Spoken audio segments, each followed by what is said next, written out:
ನಮಸ್ಕಾರ, ಲೋಕದರ್ಶನ್ ಡಿಜಿಟಲ್ಗೆ ಸ್ವಾಗತ. ನಾನು ವಿದ್ಯಾ. ಇಂದು ಬೆಳಗಾವಿಯಲ್ಲಿ ಕರ್ನಾಟಕ ರಾಜ್ಯ ಸರ್ಕಾರಿ ಹಾಸ್ಟೆಲ್ ಮತ್ತು ವಸತಿ ಶಾಲಾ ಹೊರಗುತ್ತಿಗೆ ನೌಕರರ ಸಂಘ AIAWU ನಿಂದ ಕನಿಷ್ಠ ವೇತನ ಜಾರಿಗೆಗೆ ಆಗ್ರಹಿಸಿತು. ಇಲ್ಲಿದೆ ಅದರ ವಿವರ. ತಿಂಗಳ ಕರೆಕ್ಟಾಗಿ ನಮಗೆ ಪೇಮೆಂಟ್ ಆಗ್ಬೇಕ್ರಿ. ತಿಂಗಳಿಗೆ ಒಂದು ಡೇಟ್ ಅಂತ ಹೇಳಿ ನಮಗೆ ಪೇಮೆಂಟ್ ಆಗ್ಬೇಕ್ರಿ. ಆಮೇಲೆ ಈ ಪೇಮೆಂಟ್ ಲೇಟ್ ಆಗೋದ್ರಿಂದ ನಮ್ಗೆ ಏನು ಸಮಸ್ಯೆ ಆಗತ್ತೈತೆ ಅಂದ್ರೆ ಸರಿ, ನಮ್ಮ ಮನ್ಯಾಗ ಸಣ್ಣ ಮಕ್ಕಳ ಸ್ಕೂಲಿಗೆ ಹೋಗ್ತಾರೆ ರೀ. ಆಮೇಲೆ ರೀ ಮನೆ ಬಾಡಿಗೆ ಕಟ್ಕೊಂಡಿದ್ದೀವಿ ಸರ್. ನಾವು ರೀ ಬಾಡಿಗೆ ಕಟ್ಕೊಂಡಿದ್ರೆ ರೀ ಓನರ್ಗಳು ತಿಂಗಳ ಇಷ್ಟಂತ ದಿವಸ ಆಯ್ತಂದ್ರೆ ಡೇಟ್ಗೆ ಅಂದ್ರೆ ಬಂದುಬಿಡ್ತಾರೆ ರೀ. ಬಾಡಿಗೆ ಕಟ್ಟೋಕ್ಕಾಗದೇ ಇರೋ ಕಾರಣ ಮನೆ ಖಾಲಿ ಮಾಡಂತಾರೆ ರೀ. ಅವ್ರನ್ನೂ ನಾವು ಹೇಳ್ಕೋಬೇಕಂತಂದ್ರೆ ನಮ್ಗೆ ಕಷ್ಟ ಆಗತ್ತೆ ರೀ. ಇನ್ನೊಂದು ಕಾಲೇಜ್ ಫೀಸ್ ಕಟ್ಬೇಕಾದ್ರೆ ಮಕ್ಕಳಿಗೆ ರೀ, ಈಗ ಕಾಲೇಜ್ ಸ್ಟಾರ್ಟ್ ಅದಾವ ರೀ, ನಮ್ಗೆ ಕಟ್ಟಬೇಕಂದ್ರೆ ಅದು ತ್ರಾಸ ಆಗತ್ತೆ ರೀ ಸರ್. ಹಿಂಗಾಗಿ ನಮ್ಮ ಪೇಮೆಂಟು ಜಾಸ್ತಿ ಆಗ್ಬೇಕ್ರಿ ಸರ್. ನಮ್ಗೆ ಇಷ್ಟು ಪೇಮೆಂಟ್ ಒಳಗೆ ನಮ್ಗೆ ಆಗ್ತಿಲ್ಲ ರೀ. ಪೇಮೆಂಟು ಜಾಸ್ತಿ ಆಗ್ಬೇಕು ರೀ. ಕ್ಲಿಯರ್ ತಿಂಗಳ ನಮ್ಗೆ ಪೇಮೆಂಟ್ ಕರೆಕ್ಟಾಗಿ ಆಗ್ಬೇಕ್ರಿ ಸರ್. ಆಮೇಲೆ ನಮಗೆ 5 ತಾರೀಕು ಅಂತಂದ್ರೆ ನಮ್ಗೆ ಕರೆಕ್ಟ್ ತಿಂಗಳ ಪೇಮೆಂಟ್ ಆಗ್ಬೇಕ್ರಿ ಸರ್. ಮತ್ತು ನಮ್ಗೆ ರಜೆ ಬೇಕ್ರಿ ಸರ್. ಇಷ್ಟಂತ ಹೇಳಿ ತಿಂಗಳದಾಗ ಒಂದು ರಜೆ ಬೇಕ್ರಿ ಸರ್. ನಮ್ಗೆ ರಜೆ ಕೊಡ್ಬೇಕ್ರಿ. ಹಿಂಗೆ ಸರ್ ನಮ್ಗೆ ಅನುಕೂಲ ಮಾಡಿಕೊಡ್ಬೇಕಂತ ಕೇಳ್ಕೊತೀವಿ ಸರ್ ನಾವು. ಹೌದು ಸರ್. ನಾವು ಏನೋ ಇದ್ರಿ ಸೂಟಿ ಮಾಡ್ಬೇಕಂತಂದ್ರೆ ನಮಗೆ ಈಗ ಅನುಕೂಲ ಇರೋದಿಲ್ಲ ರೀ. ಮಕ್ಕಳ ಸಲುವಾಗಿ ನಾವು ಮಕ್ಕಳ ಸಲುವಾಗಿ ದುಡಿತೇವೆ ಅನುಕೂಲ, ಮಕ್ಕಳ ಸಲ ನಾವು ಕೆಲಸ ಮಾಡ್ತೀವಿ ಸರ್. ಆದರೆ ಏನು ನಮಗೂ ಅನುಕೂಲ ಮಾಡಿಕೊಡ್ಬೇಕಂತ ನಾವು ಕೇಳ್ಕೊತೀವಿ ಸರ್. ಕನಿಷ್ಠ ವೇತನ ಜಾರಿ ಮಾಡ್ಬೇಕು. ಕನಿಷ್ಠ ವೇತನ ಆದಷ್ಟು ಬೇಗ ಸರ್ ನಮ್ಗೆ ಜಾರಿ ಮಾಡಿಕೊಡ್ಬೇಕ್ರಿ. ಈಗ 4ನೇ ತಿಂಗಳು ನಮ್ಗೆ ಚಾಲೂ ಐತ್ರಿ. ಪೇಮೆಂಟ್ ಆಗಿಲ್ಲ ಸರ್. ನಮ್ಗೆ ಪೇಮೆಂಟ್ ಆದಷ್ಟು ಬೇಗ ನಮ್ಗೆ ಮಾಡಿಕೊಡ್ಬೇಕಂತ ಕೇಳ್ಕೊತೀರಿ ಸರ್. ಲಕ್ಷ್ಮೀ ನಾಯ್ಕ ರೀ.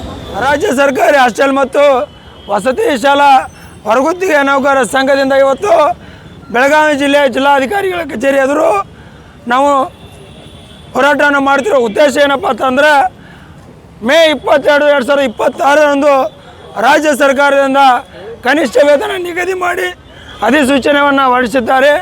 ಆ ಕನಿಷ್ಠ ವೇತನವನ್ನು ಏನು ಸರ್ಕಾರ ಆದೇಶ ಮಾಡಿದ್ದೆ, ಜಿಲ್ಲಾ ಮಟ್ಟದ ಅಧಿಕಾರಿಗಳು ಅದನ್ನು ಕೊಡ್ತಾ ಇರೋ ಕಾರಣ ಇವತ್ತು ನಾವು ಜಿಲ್ಲೆಯಲ್ಲಿ ಹೋರಾಟವನ್ನು ಮಾಡ್ತಾಯಿದ್ವಿ.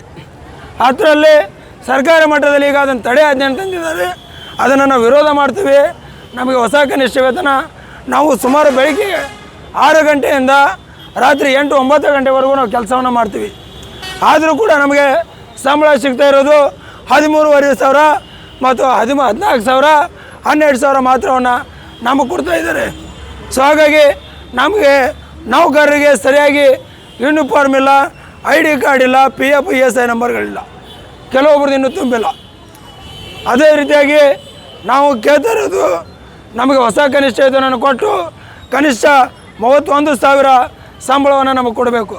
ಯಾಕೆ ಬಂದರೆ ನಾವು 5 ವರ್ಷ 10 ವರ್ಷ ಮಾಡಿದವರಲ್ಲ.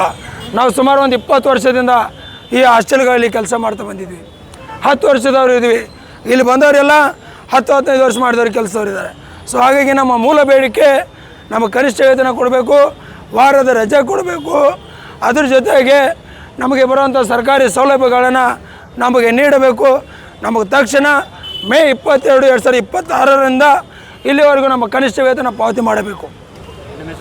ಪ್ರದೀಪ್ ದಳವಾಯಿ ಅಂತ ಸಂಘದ ರಾಜ್ಯ ಜಂಟಿ ಕಾರ್ಯದರ್ಶಿ. ಆಳು ಬೆಳಗಾವಿ ಡಿಸ್ಟ್ರಿಕ್ಟ್ ಜಿಲ್ಲೆಯಿಂದ ಪ್ರತಿಯೊಂದು ತಾಲೂಕಿಂದ ಬಂದಿದ್ದಾರೆ. 25 ವರ್ಷ ಆಯ್ತು ರೀ ಕೆಲಸ ಮಾಡಕತ್ತ. ಬರೀ 300, 400, 500ದಿಂದ ರೀ. ಈಗ ಹೆಚ್ಚಿಗೆ ಆದಾಗಿಂದ ನಮ್ಮ ಪಗಾರ ಜಾಸ್ತಿ ಇಲ್ಲ ರೀ. ಬೆಳಿಗ್ಗೆ 3 ಗಂಟೆಯಿಂದ ಮಧ್ಯಾಹ್ನ ಸಂಜೆ 6 ಗಂಟೆ ಮಟ್ಟಾರೆ. 6 ಗಂಟೆಗೆ ಮನೆಗೆ ಹೋದ್ರೆ ರಾತ್ರಿ 10 ಗಂಟೆ ಮಟ್ಟಾರೆ ಕೆಲಸ ನಮ್ಮದು. ಪೇಮೆಂಟ್ ಜಾಸ್ತಿ ಇಲ್ಲ, ಏನಿಲ್ಲ ರೀ. ನಾವು ಎಷ್ಟೊತ್ತು ತಡ್ಕೊತ ಹೋಗೋದ್ರಿ. ಒಲಿ ಮೇಲೆ ಅಡುಗೆ ಮಾಡೋದ್ರಿ. ಈಗ ಗ್ಯಾಸ್ ಬಂದಾವ್ರಿ. ಇನ್ನಿವರೆಗೆ ನಾವು ತಡ್ಕೊಂಡು ನಮ್ಗೆ ಸಾಕಾಗಿ ಈ ಹೋರಾಟಕ್ಕೆ ಬಂದಿದ್ದೇವೆ ನಾವು. ತಾಯೋ ಮೇತ್ರಿ. ಹೊರಗುತ್ತಿಗೆ ನೌಕರರ ಬೇಡಿಕೆಗಳನ್ನು ಕೂಡಲೇ ಈಡೇರಿಸುವಂತೆ ಸರ್ಕಾರಕ್ಕೆ ಒತ್ತಾಯಿಸಿದರು.